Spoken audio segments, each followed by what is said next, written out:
자, 우리의 인생에 여러분들 전환점이라는 게 있죠. 전환점, 영어로 터닝 포인트, 분기점, 그런 표현들을 씁니다. 여러분들 인생에 그런 전환점이 있었습니까? 전환점. 어떤 기점으로 해서 내 삶에 현격한 변화가 일어난 적이 있는가? 이스라엘 역사의 전환점이 있습니다. 그 구약과 신약의 중간기라는 게 있어요. 그 시기가 400년이라는 기간이 흘렀습니다. 그리고 그 400년의 침묵을 깨고 등장한 인물이 세례 요한입니다. 그 세례 요한은 새로운 역사의 시작을 알리는 사람이었죠. 오랜 침묵을 깨고 그가 태어나서, 그리고 그가 대중들에게 나타났을 때 수많은 사람들이 세례 요한을 따랐습니다. 여러분, 많은 사람들이 자기를 주목하고 또 따를 때 약간 착각이 일어날 수가 있어요. 그런데 세례 요한은 혼란스러워하지 않았습니다. 그는 자신의 부르심 그리고 정체성이 무엇인가를 분명히 알았기 때문에, 아이덴티티죠. 내가 누구인가. 여러분, 삶이 복잡해서 흔들리는 게 아니고 내가 누구인가를 잘 모르기 때문에 흔들리는 겁니다. 세례 요한은 내가 누구인가를 분명히 알았습니다. 오늘 3절을 보면 이렇게 말씀하죠. 광야에 외치는 자의 소리가 있어 이르되. 이 세례 요한의 존재가 뭐냐? 광야에 외치는 자의 소리라는 거, 보이스. 여러분, 소리는 형태가 없습니다. 그냥 소리예요, 소리. 세례 요한은 자기 자신을 드러내고자 하는 욕망이 전혀 없습니다. 그가 존재하는 이유는 광야에 외치는 자의 소리. 그 소리는 어디로부터 오는 것이죠? 위로부터 오는 소리, 하늘의 음성입니다. 자, 그는 광야에서 거했는데요, 광야는 아무것도 없는 곳입니다. 그래서 그는 메뚜기와 석청을 먹으며 아주 심플하게 살았어요. 그가 광야로 간 목적은 딱 한 가지, 하늘로부터 임하는 소리를 듣기 위해서입니다. 여러분, 광야는 언제나 도시와 비교가 됩니다. 도시는 인간의 소리로 가득합니다. 소음이죠, 소음. 우리가 도시의 삶이 필요한 이유는 소음 때문입니다. 사람들이 자기가 하고 싶은 얘기를 다 쏟아내는 곳, 그게 도시예요. 그러나 아무도 귀를 기울여 주지 않는 소리, 그런 소리로 가득한 이 소음. 그래서 도시는 언제나 요란하고 시끄럽고 들떠 있는 것. 그래서 이 도시에서는 하늘의 소리를 듣기에 부족한 것이죠. 특히 이 디지털 시대에 인터넷 소음에 익숙한 사람들, 하늘의 소리에 귀를 기울일 훈련이 되어 있지 않습니다. 깊은 밤 침대 위에서도 핸드폰으로 인한 소음에 시달리고 있는 현대인들. 세상이 시끄러운 이유는 이 하늘의 소리를 듣지 못했기 때문입니다. 하늘의 소리를 들으면 잠잠해지는 겁니다. 여러분, 내 꿈자리가 시끄럽고 잠을 잘 못 이루고 내 마음이 복잡하고 혼란스러운 이유는 이 세상의 소리로 내 안이 가득해 있기 때문에 그래요. 하늘의 소리를 들으면, 그 하늘의 원음을 들으면 내 마음이 고요해지는 거예요. 세례 요한은 광야에 갔어요. 왜? 광야는 하늘의 음성을 듣기에 최적화된 곳이기 때문에. 하나님의 종들은 모두 광야에서 하나님의 음성을 들었습니다. 그리고 그 광야는 하나님과 독대하는 자리였어요. 그래서 하나님의 음성을 들으려고 하면 광야로 가야 하는 겁니다. 세례 요한은 광야에서 하늘로부터 들려오는 소리를 들었습니다. 필요한 것은 하늘의 소리였기 때문에. 그리고 그 들은 소리를 백성들에게 전했습니다. 인기 있는 설교를 할 이유가 없습니다. 하늘의 소리를 들은 그대로 전하는 게 선지자의 사명이기 때문에. 하나님은 당신의 존재를 하늘의 소리, 그 음성을 통하여 당신을 드러내십니다. 그래서 하나님은 말씀하시는 하나님. 그런데 그 말씀을 하나님의 종들에게 부어주셔서 그 말씀을 땅에 흘려보내는, 그 말씀이 그 땅에 들려질 때 비로소 그 하늘의 음성이, 하늘의 뜻이 땅에 이루어지는 새로운 출발점이 되는 것입니다. 자, 세례 요한의 역할은 그가 그리스도의 오심을 예비하는 거예요. 그래서 그의 메시지의 핵심이 뭐냐면 회개의 세례였습니다. 4절에 보니까 세례 요한이 광야에 이르러 죄 사함을 받게 하는 회개의 세례를 전파하니 그랬습니다. 세례 요한의 메시지는 딱 하나였습니다. 회개였어요. 회개. 설교의 전부예요. 처음부터 끝까지 세례 요한의 메시지의 핵심은 회개였습니다. 오늘날로 제가 설교를 한다면 다음 주에 오셔도 회개, 그 다음 주에 오셔도 회개. 세례 요한은 백성들이 듣고 싶어하는 메시지를 전하는 것과 상관이 없었어요. 그는 시종일관 회개의 세례를 선포했습니다. 왜? 회개보다 더 중요한 게 없으니까. 새로운 시대를 열기 위해서는 회개가 있어야 되기 때문에. 회개가 있어야 비로소 출발이 되는 거예요. 회개라고 하는 키워드를 눌러야 다음에 진도가 나가는 거예요. 회개가 일어나지 않으면 nothing happen, 아무 일도 일어나지 않는 거예요. 거기서 그대로 똑같아요. 변하지 않아. 10년, 20년 교회를 다녔는데 똑같아. 하나도 안 변해. 왜?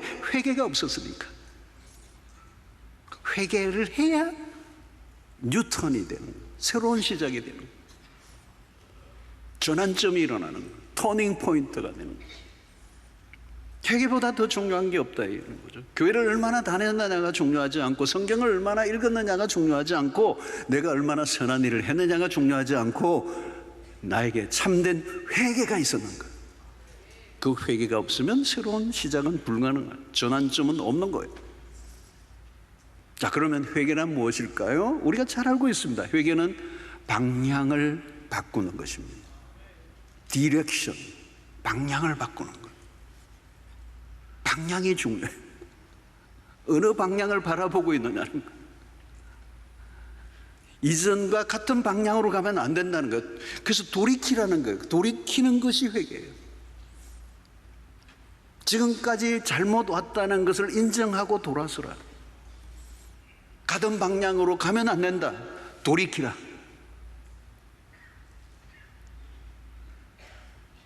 근데 내가 지금까지 어떻게 살아왔는지를 모르면 어떻게 바뀌어야 되는지도 모르는 거예요. 인간의 본래, 우리가 살았던 삶이 어디였는지, 우리가 어떤 방향을 바라보고 살았는지를 모르면 어디로 가야 되는지 알 길이 없는 거예요. 여러분, 성경은 본래 인간의 모습을 어떻게 표현합니까? 에베소서 2장을 보면 인간은 본질상 진노의 자녀였다. 본질상 우리의 주소가 뭐냐? 진노의 자녀를. 바울 로마서 7장에 오라 나는 공고한 사람이로다. 이 사망의 몸에서 누가 나를 건져내랴? 이사야 6장에서는 하나님의 영광을 앞에 선 이사야는 화로다 나여 망하게 되었도다 그랬어요. 다시 말하면 소망이 없는 상태. 더 살아봐야 소망이 없어. 어떤 사람은 그래요. 내가 좀 더 열심히 살면 좀 더 나은 삶이 펼쳐질까? 아니에요. 방향 전환이 안 되었는데 최선을 다한다고 될까요? 왜 성공을 했는데 외로워요? 많은 것을 가졌는데 왜 우울하죠? 몸에는 화려한 옷을 걸쳤는데 왜 마음은 심란하죠?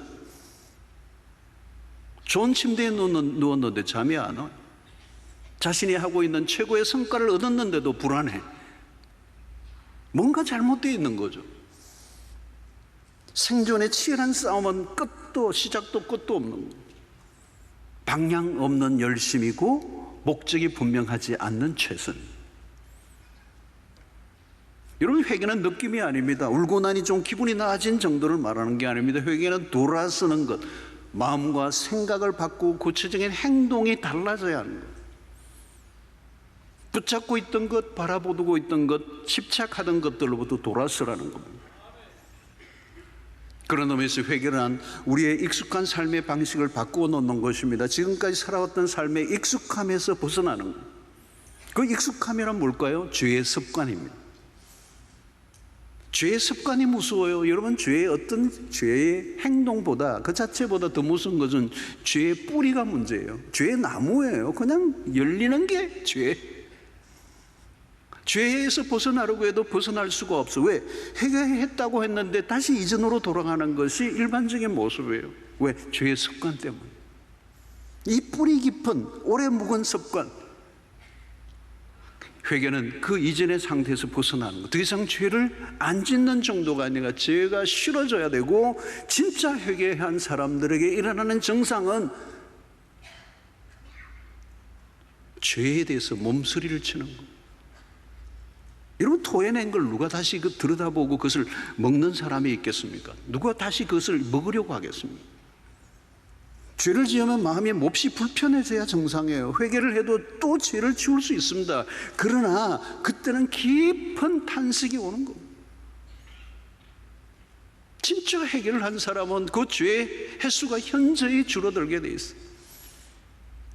마음이 그래요. 다시는 죄를 짓고 싶지 않아.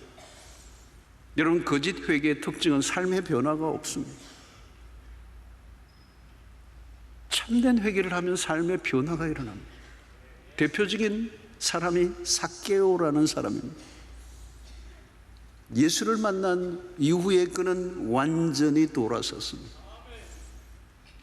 여러분, 삭개오는 어떤 사람입니까? 로마의 앞잡이, 동족의 매국노의 역할을 했습니다. 동족들로부터 욕을 얻으면서 로마의 앞잡이가 되었습니다. 동족들에게 세금을 탈취하여 반은 로마 정부에 주고 반은 자기가 착취하고 돈을 끌어모았던, 사람들로부터는 멸시를 받는다 할지라도 돈이 자신의 삶의 방향, 목표였어요. 돈만 바라보고 살았던 삶이었습니다. 그런데 예수 그리스도를 만난 이후에 그는 자기의 재산을 내어놓습니다. 방향이 바뀐 거예요. 돈을 바라보던 사람이 그리스도를 바라보니까 물질을 내어놓습니다. 우리는 재물을 포기한 삭개오에게 초점을 맞추는 게 아니라 그가 만난 예수가 누구이기에, 여러분, 예수를 진짜 만나면 회개할 수밖에 없습니다. 돈만 바라본 방향에서 그리스도를 바라보는 방향 전환이 일어난 거, 그게 삭개오의 모습이었습니다.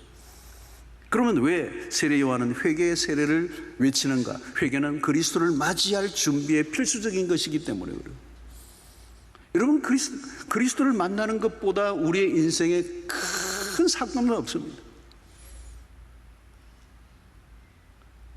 그 그리스도를 맞이하는 것은 그냥 되는 게 아니에요. 그리스도를 맞이할 준비를 해야 된다는 거예요. 그냥을 맞이할 수 없습니다. 그리스도를 맞이하는 그 일을 위하여 준비를 해야 된다. 준비한 사람이 그분을 맞이할 수 있다. 그리스도를 맞이하는 곳은 어디예요? 우리의 마음입니다. 문제는 우리의 마음, 인간의 마음. 여러분, 마음을 들여다본 적이 있습니까? 세상에 가장 끔찍한 게 우리의 마음이에요. 예레미야 선지자가 잘 묘사하고 있습니다. 예레미야 17장 9절에 보면 만물보다 거짓되고 심히 부패한 것은 마음이라 누가 능히 이를 알리오마. 여러분, 요즘 여름에 더워서 어디 쓰레기통에 가면 음식물이 있으면 금방 부패해가지고 냄새, 악취가 날 거예요. 여러분, 거기에 냄새를 맡아보고 거기서 부패한 걸 보면 이것보다 더 심한 게 인간의 마음. 그러니까 인간의 마음은 부패할 대로 부패하고 버려진 상태로 있는 거예요. 이 세례 요한에게 주어진 사명은 이 마음에 어떻게 이대로는 그리스도를 모시할 수 없다는 거예요. 시온의 대로, 비포장대로의 하이웨이가 열리도록 하기 위해서는 회개가 필요하다. 오실 길을 가로막는 것은 누가 막는 게 아니라 내 마음, 내 안에 가로막고 있는 죄, 이 거대한 장애물인 죄를 치우기 전에는, 회개하기 전에는 그 죄의 방해물을 없애야 오신 그리스도를 우리가 맞이할 수 있다는 거예요. 사랑하는 성도 여러분, 오늘 또 우리가 예배 자리에 왔다고 다 은혜 받는 게 아니에요. 여러분, 예배 자리에 나오기 전에 여러분들이 시온의 대로 이 하이웨이를 열어놓으셔 마음을 청결하게 하고 회개의 상태로 우리의 마음이 평탄하게 되어질 때 그리스도가 우리에게 찾아오시는 거예요. 그래서 선지자의 예언이 구체적이잖아요. 이사야 40장 4절에 골짜기마다 도두어지며 산마다 언덕마다 낮아지며 고르지 아니한 곳이 평단하게 되며 험한 곳이 평지가 될 것이다. 왕의 대로를 만들기 위해 해야 할 일들이요, 높은 곳을 낮추고 낮은 곳을 도두어야 돼. 평탄하게 해야 된다. 가로막고 있는 장애물들은 다양합니다. 여러분들 사람마다 다 다를 수 있어요. 그리스도를 모시지 못하는 각자의 삶 속에 있는 장애물들이 있어요. 그 하나를 제거하지 않으니까 끊임없이 그리스도가 오시고자 하지만 내가 그것을 가로막고 있는. 여러분, 대표적인 장애물이 뭔지 아세요? 높아진 마음, 높은 산, 언덕. 이것은 교만을 말하는 겁니다. 여러분, 교만하면요 그리스도를 모실 수가 없어요. 교만하면 은혜를 받을 수가 없어요. 근데 인간이 얼마나 교만한데요. 이 교만이 얼마나 무서운지 이게 사라지지가. 교만이 있으면 거대한 산이에요. 그리스도가 오실 수가 없어. 가로막고 있는 거. 여러분들의 마음에 높아진 마음이 있다면 그것을 하나님 앞에 내려놓고 회개하고 겸손으로 무장할 때 주님이 찾아오시는 줄로 믿습니다. 여러분, 인간은 끊임없이 자기를 극대화해요. 자기 과신을 해요. 자기 과몰입을 해요. 자기 사랑, 자기 애에 빠져요. 내가 나를 예배합니다. 찬양의 대상이 자기 자신이에요. 우리는 우리 자신을 얼마나 부풀리려고 하는 욕망이 강한지 모릅니다. 나도 모르게 내가 하나님의 자리에 앉아 있어요. 여러분, 우리 물건을 살 때 여러분들 주님에게 결제 받고 하세요, 여러분? 막 그냥 카드 내가 긁으세요? 내가 막 긁을 때는 내가 하나님 된 것 같아요. 하나님이 하나님 자리에 올려드리는, 내가 언제나 옳다는 태도, 자신만만하고 고집스러움이 몸에 배어있는 그 태도로는 그리스도가 오실 수가 없는 거. 여러분, 세례 요한을 보십시오. 그는 철저히 자기를 낮춥니다. 시종일관 그리스도에게만 초점을 맞춥니다. 겸손이란 뭘까요, 여러분? 그리스도에게 주목하는 거예요. 자기를 잃어버렸어. 또 어떤 방해물입니까? 깊은 골짜기, 원망과 불평. 이스라엘 백성들은 광야에서 원망과 불평을 쏟아놓습니다. 그들은 가나안으로 가는 길을 스스로 막았습니다. 여러분, 원망과 불평을 조심하십시오. 원망의 화살은 궁극적으로 하나님에게로 향해 있습니다. 어려움이 닥치면 곧바로 하나님에게 불만을 토해냅니다. 불평을 거슬러 올라가면 하나님이 내 마음에 들지 않는다는 뜻이에요. 자기 생각대로 안 될 때 억지를 부리는 아이와 같습니다. 자기 중심적인 태도, 내 방식을 고집하고 내 주장을 절대화하면 원망과 불평을 하게 되는 것입니다. 원망과 불평으로 가득 차 있으면 하나님을 맞이할 수 없습니다. 내 계획과 생각대로 돌아가지 않는다 할지라도 우리는 언제나 하나님께 감사할 수 있어야 하는 거죠. 자기 자신에게로 향해 있는 사람은 회개할 수 없습니다. 회개란 세상을 향해 있던 마음이 그리스도에게로 돌이키는 것. 그래서 그 방해물을 깔끔히 채워야 영광의 왕을 맞이할 수 있는 것입니다. 여러분, 석양이 서쪽으로 넘어갈 때 아름다운 장관을 본 적이 있습니다. 요즘은 높은 건물들이 도시에는 많아서 일출을 보기가 쉽지 않아요. 또 공해가 많아서 하늘의 별들도 보기가 어렵죠.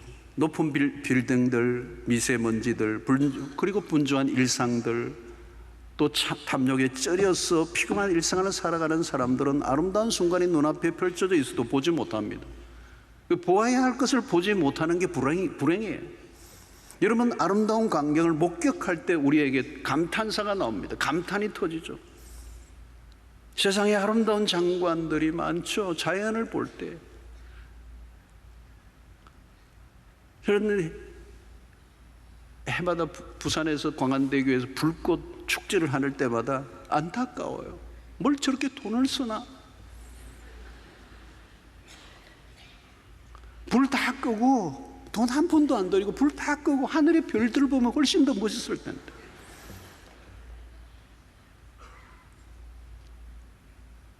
저 자연에 가서 반딧불을 보면 얼마나 아이들이 그 반딧불이 경이로운데, 그 불꽃 보러 갔다가 반쯤 보고 난 뒤부터는 무슨 생각이 나요? 집으로 어떻게 돌아가나. 화약 냄새는 자욱하고. 시드니에서 북쪽으로 가면 블루 마운틴이라는 곳이 있는데, 거기 가면 블루 마운틴의 그 산자락 안으로 들어가면요, 밤중에 별들이 어마무시해 쏟아져 내려. 그러면 경이로움에 빠져요. 압도를 당하면서 입술에서 찬송이 터져, 그냥 찬양이 터져. 제가 이번에 보고 왔다는 게 아닙니다. 네, 전해봤어요. 세상에 가끔 우리는 장엄함, 그리고 아름다움, 그걸 목격할 때 우리에게 감탄이 터지는 거예요. 여러분, 찬송은 감탄이에요. 하나님의 영광에 눈을 뜬 사람들이 하나님에 대해서 감탄하는 게 찬송이에요.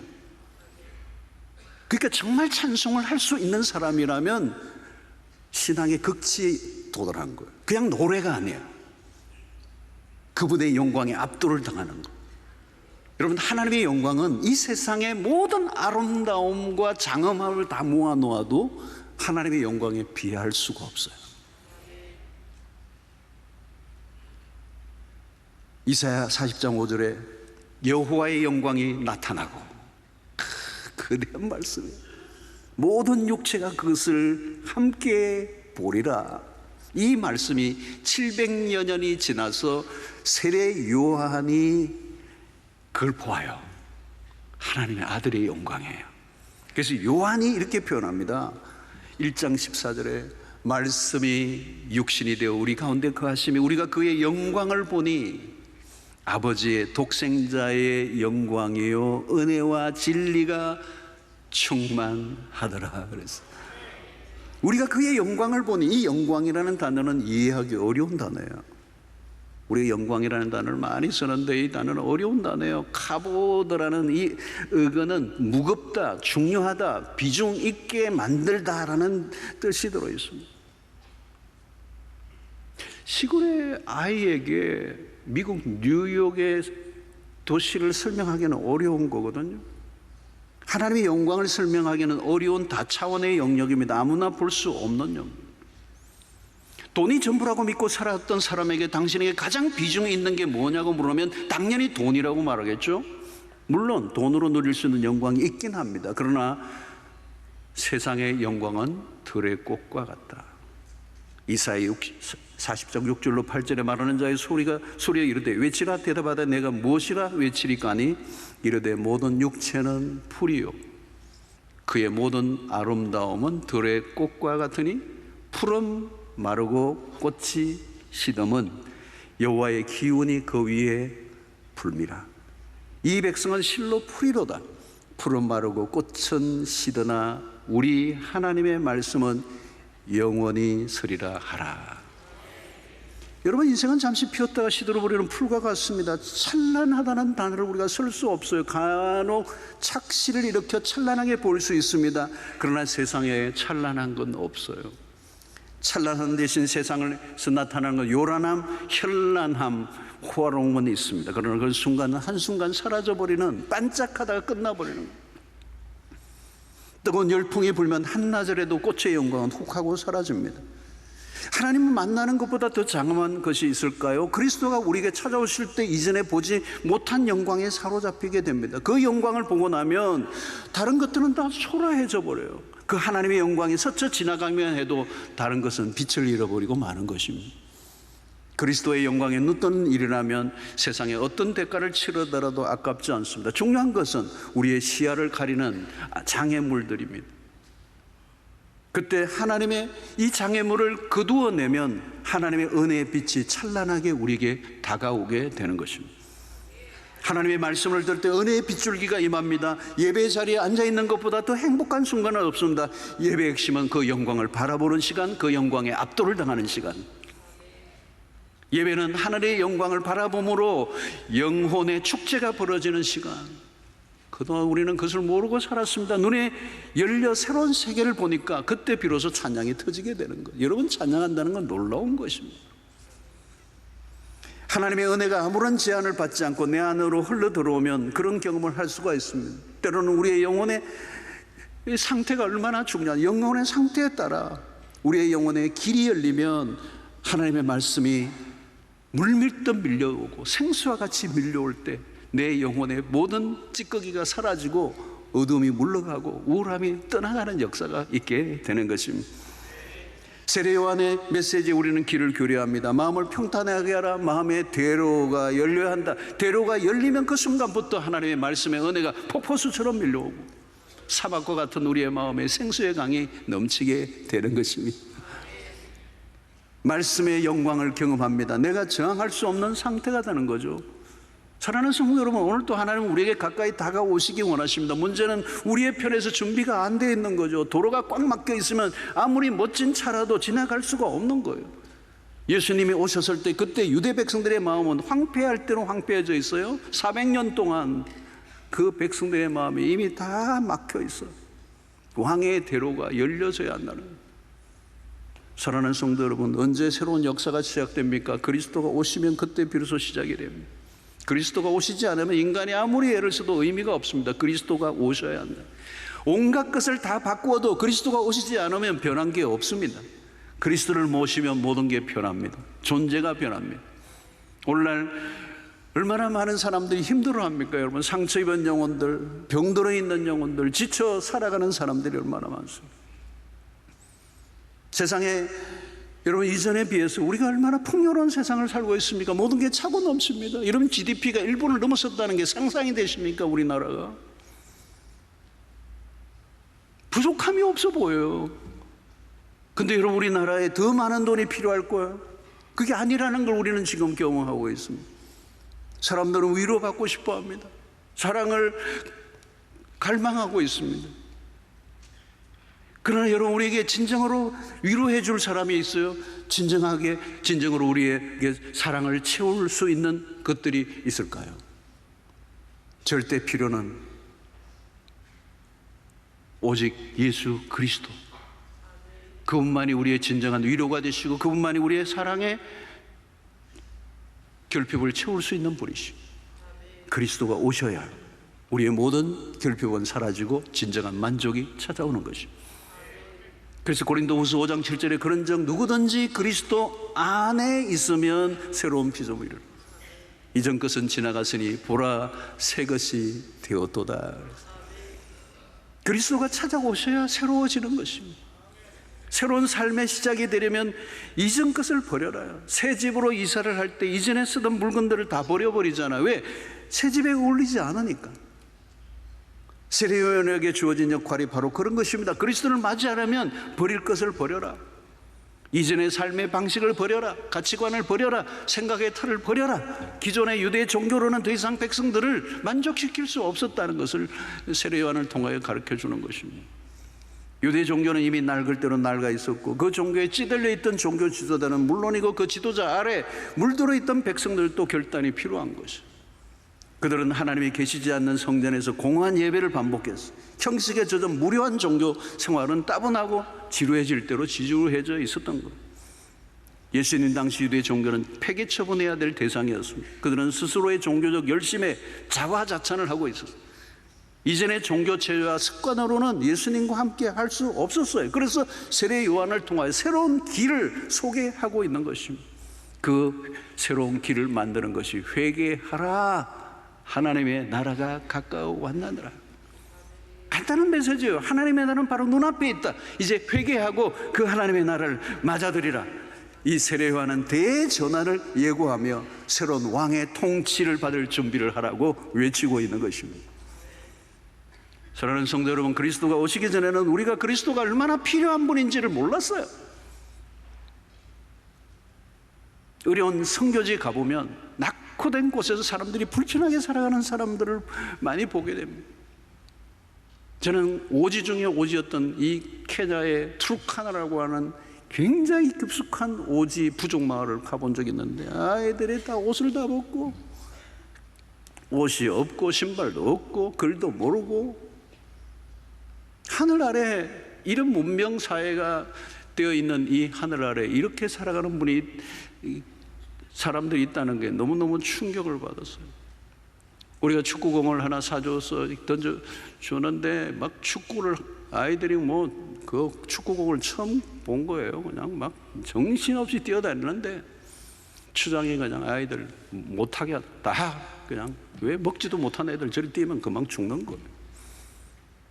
태어났을부터 그렇게 살았어요. 하루 한 끼 다 엎드려 있어요. 엎드리는 이유가 힘이 없었어. 하루 한 끼 먹었으니 무슨 힘이 나겠어요. 그냥 엎드려 있는 거예요.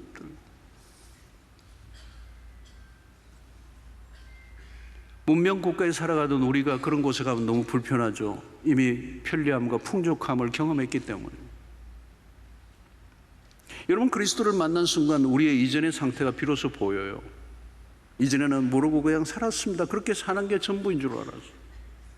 돈만 있으면 행복할 줄 알았고, 결혼만 하면 잘 살 줄 알았고, 성공만 하면 다 되는 줄 알았어요. 그런데 그리스도를 알고 난 뒤부터, 성경을 알고 난 뒤부터 다른 세계가 열린 거예요. 이전에 그렇게 즐겁고 좋아했던 것들이 더 이상 우리의 흥미를 끌지 않는,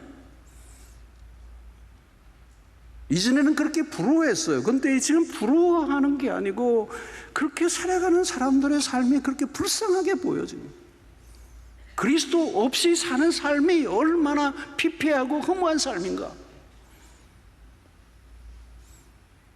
눈을 뜬 거죠. 내가 무엇 때문에 이전에 그렇게 좋아하고 열광했는지 뒤늦게 깨닫는 거죠. 유치한 갈망을 하고 유치한 싸움을 하고 헛된 것을 추구하며 살았던 과거의 삶, 다시는 돌아보고 싶지 않은 그 삶, 그리스도를 발견한 후에 내 삶에 찾아온 새로운 변화. 그래서 바울은 빌립보서 3장 7절로 8절에 그러나 무엇이든지 내게 유익하던 것을 내가 그리스도를 위하여 다 해로 여길 뿐더러 또한 모든 것을 해로 여기면 내 주 그리스도 예수를 아는 지식이 가장 고상하기 때문이래. 내가 그를 위하여 모든 것을 잃어버리고 배설물로 여기면 그리스도를 얻었기 때문이다. 그리스도가 없는 삶이 얼마나 공허한가 이전에는 몰랐어요. 돈만 있으면 되는 줄 알았어요. 왜 삶의 악순환이 반복되는지, 그 악순환의 고리가 왜 끊어지지 않는지, 왜 인생이 이렇게 피곤하고 낙심으로 가득한 삶인지, 그리스도를 만난 이후에 우리가 얼마나 헐벗은 삶을 과거에 살았는가를 비로소 발견하게 됩니다. 하나님의 말씀의 풍요를 맛보기 전에는 영적 빈사 상태가 어떤 것인지를 몰랐어요. 그런데 이제는 하나님의 말씀의 맛을 본 순간부터 그 말씀이 없이는 하루도 살 수 없음을 내가 깨닫게 되고, 아무리 힘들고 어려도 하나님의 말씀이 빛처럼 내 영혼에 임하면 살 소망이 생기는 이 은혜가 우리가 이제 깨닫는 것이죠. 그리스도를 모셔드리면 그 다음부터 일어나는 것은 풍요예요. 그래서 예수님이 요한복음 6장의 오병이어 사건, 이 오병이어로 5천 명이 먹고도 남는 이 사건은 새로운 시대가 열렸음을 알려주는 상징적인 사건이에요. 하나님의 나라가 가까웠다는 것, 결핍으로 가득한 세상에 더 이상 결핍에 시달리지 않아도 되는 날이 가까웠는데, 그 결핍을 해결하는 유일한 길은 생명의 영원한 떡이신 예수 그리스도라는 거죠. 이전에는 채워지지 않은 것으로 인하여 늘 힘들었어요. 그럼에도 왜 힘들어 하는지 원인을 모르고 살았어요. 근데 그 원인이 한마디로 그리스도 없는 삶이었다는 것. 주님을 위해 무엇인가를 우리가 함으로 얻어내는 것이 아니라 이미 그리스도가 우리를 위하여 이루어 놓으신 것을 누리는 삶을 하나님께서 우리에게 제공하고 있어요. 이제 우리가 하는 것은 뉴턴이에요. 확실하게 돌아서는 것. 옛 삶의 반복이 아니라, 그저 생존이 아니라 돌이키는 것. 그래서 세례 요한의 메시지는 선명하게 오늘 우리 시대에게도 동일하게 들려지는 거. 회개하라는, repent, 돌아서라. 하나님의 나라가 이미 우리 앞에 있다고 말씀하고 있는 것입니다. 사랑하는 성도 여러분, 신앙은 내 삶의 무료한 연장이 아닙니다. 무료함이 아니에요. 축제예요. 우리는 이제 우리가 무엇을 쟁취함으로 누릴 수 있는 게 아니라 하나님이 이미 이루어 놓으신 것을 누리는 것입니다. 문제는 우리가 움켜쥐고 있는 것, 붙들고 있는 것을 내려놓고 온전히 예수 그리스도를 모셔드리는 것. 그분이 우리의 삶의 참된 왕으로 찾아오실 때, 우리가 그분의 통치를 받을 때 그곳에 천국이 이루어지는 것입니다. 요한복음 2장에 보면 가나의 혼인잔치집에 잔치집이 된 것은 포도주가 아니에요. 그리스도, 그분이 진정한 포도주가 되시고 그 잔치집을 잔치집 되게 하신 것이죠. 사랑하는 성도 여러분, 오늘 여러분들의 삶에 그리스도를 온전히 모실 때 여러분들의 삶은 축제가 될 줄로 믿습니다. 천국이 이루어질 줄로 믿습니다. 그리스도가 오심으로 새 시대가 열리는 거예요. 뭐 사업이 하나 잘 되어서 새로운 시대가 오는 게 아니고, 어디 진급이 돼서 새로운 시대가 오는 게 아니고, 이사를 가면 새로운 시대가 열리는 게 아니고, 그리스도가 오셔야 돼요. 그때 어둡고 찝찝한 역사를 종결시키는 것입니다. 그 일을 위해서 세례요한은 그 왕을 모셔드릴 준비를 하라고 말하는 거예요. 전환점, 뉴턴을 했는 거예요. 사랑하는 성도 여러분, 이 광야 같은 이 척박한 마음에 고속도로가 열려 그리스도를 만나는 여러분 생애 최고의 경험이 일어나게 되기를 축원합니다. 여러분, 나방은요, 빛에 끌리는 존재요, 빛을 바라보는 거. 근데 인공 조명이 등장하면서 나방은 낭만에 부딪혀요. 밤에 켜둔 촛불에 끌려 불꽃에 다 죽어버려요. 빛에 끌리는 이 태생적 본능 때문에 나방은 잘못된 빛을 구별하지 못하고 파국을 맞습니다. 우리는 어떤가요? 우리에게 참된 만족을 주는 게 뭘까요? 우리의 영혼이 혼미해져서 그릇된 환상의 지배를 당하고 무익한 것을 쫓았던 영혼이 다시 그분에게로 돌아가는 것, 그것이 회개예요. 돌이키는 순간 주님은 우리의 삶에 깊이 찾아오시고, 그리고 그분으로 인하여 우리의 인생의 전환점이 시작되는 것입니다. 불현듯 여러분들의 마음에 어느 순간 내가 무엇인가 잘못된 길로 가고 있다는 깨달음이 잠시라도 스쳐 지나가고 있다면 그것은 지금 변화의 시점에 와 있다는 뜻이요, 그 깨달음은 성령이 주시는 사인인 것입니다. 나 이대로 살 수 없어, 이대로 살아서는 안 돼. 이 위대한 전환점을 주시는 하나님의 그 손끝에 반응하시고 여러분의 인생에 새로운 출발이 일어난다면 지금 이 순간도 하나님의 나라는 활짝 열려 있고 결핍은 끝이 나고 풍요를 누리고 이 세상 사람들이 알지 못하는 기쁨과 환희를 느끼고 축제의 삶으로 하나님의 나라를 경험하고 그 삶을 통하여 하나님의 영광을 우리의 삶을 통하여 드러내게 될 때 하나님이 우리를 통하여 영광을 받으실 줄로 믿습니다. 새로운 시작, 누구나 지금 시작될 수 있습니다. 여러분들의 마음에 장애물을 제거하십시오. 그리고 시온의 대로 하이웨이가 열리게 하십시오. 그리고 위로부터 폭포수처럼 임하는 하나님의 은혜의 시대를 경험하고 시작하는, 그래서 어둠이 물러가고 찝찝함이 물러가고 답답함이 물러가고 혼란이 물러가고 여러분들 안에 참된 자유와 평강과 환희와 감탄과 찬송이 울려 퍼지고 주의 영광에 눈뜬 자로, 이 세상에 눈이 가려진 자로 살아갈 수 있는 승리하는 여러분들 되시기를 주의 이름으로 축원합니다. 하나님, 오늘 또 우리에게 주신 말씀을 통하여 우리의 삶의 방향을 다시 한번 재조정하기를 원합니다. 전환점을 맞이하기를 원합니다. 빛을 분별하기를 원합니다. 우리가 가야 할 길을 가게 하여 주시옵소서. 잘못된 길에서 돌이키게 하여 주시옵소서. 결단을 하게 하여 주시옵소서. 장애물을 제거하게 하여 주시고 시온의 대로가 열려 왕 되신 주님을 맞이하고 그분과 함께 하나님의 나라를 경험하는 일상을 살기로 결단하는 주의 백성들 되게 해주시기를 원하오며 예수님의 이름으로 기도하옵나이다. 아멘.